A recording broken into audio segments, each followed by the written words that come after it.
makapogi points ng lalaki sa jeep at nung lalaking panayang share ng tip.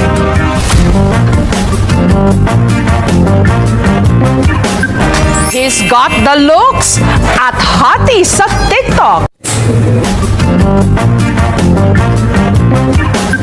He's got the looks at hottie sa TikTok with over 1 million views. Sino siya?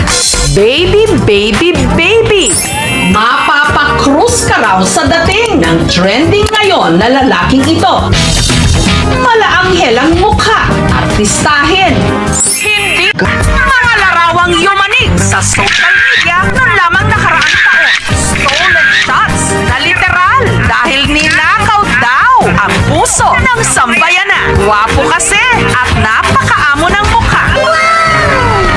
Inaantabayanan ng mga magpapapicture niya kabarangay. Ang kanyang matipunong katawan, pang magazine centerfold. Kaya hindi kaduda-dudang kabilang siya sa listahan ng 69 hottest bachelor sa bansa ng isang magpapapicture niya kabarangay. Ang kanyang matipunong katawan, pang magazine centerfold. Kaya hindi kaduda-dudang kabilang siya sa listahan ng 69 hottest bachelor sa bansa ng isang magazine.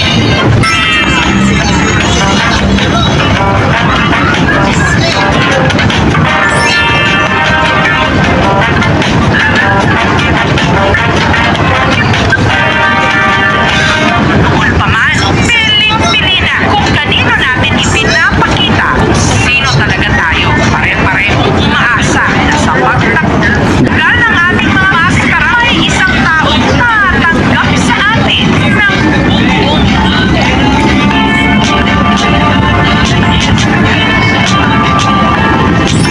Sa mga nagtatanong kung single pa ba, wala na mga ting, minute na, nanalo na.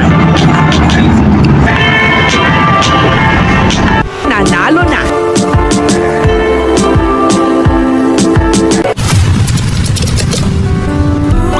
Paano na By the way, huwag natin kalimutan mag-subscribe kay Kalingap Rob at syempre sama ng Kalingap na si Kuya Val. Maraming salamat sa Kalingap dahil marami ang nabago ang buhay. Katulad ni Reyna, Joy, Rachel at Erica. Ilan lamang sila sa libo-libong tao na nabago ang buhay dahil sa tulong ng Kalingap. Patuloy po natin silang suportahan sa kanilang mga misyon kasama ang mga Kalingap partners at reactors. Maraming salamat mga Kalingap. I-click mo naman ang video na ito upang malaman ang isa pang viral sa Kalingap ngayon. Huwag kalimutan mag-subscribe at mag-like sa video na ito. Maraming salamat Kalingap. Yun guys! Maganda ba? Nagandaan ba kayo? Guys, practice muna guys tayo sa KMJS. Malay natin this coming year, no?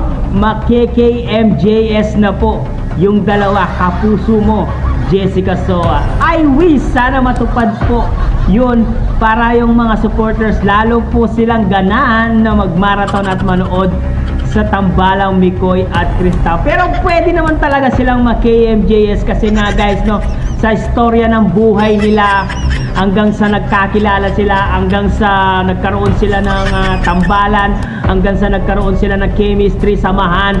How many episode na po? 21 episodes. Pwede na po sila i-KMJS. Guys, practice lang to guys, no?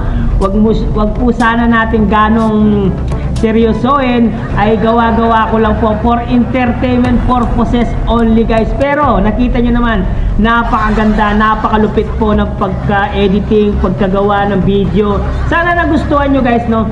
Kung nagustuhan nyo guys, paki-share naman, paki-like naman ang ating video clips dito guys, no?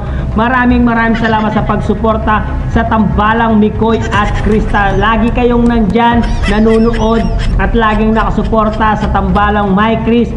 Grabe talaga, pwede pang KMJS talaga yung datingan ni Mikoy at Krista guys.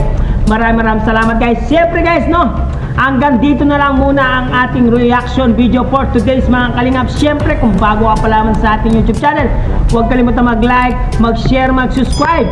Pahita notification bell button para updated kayo sa mga ilalabas natin reaction video mga kalingap. At syempre guys, no, huwag kalimutan supportahan sina Kuya Bal Santos Matubang, Ate Edna Vlogs, Kalingap Rob, Kalingap Team, syempre Kalingap Reactor, Papa Shader TV.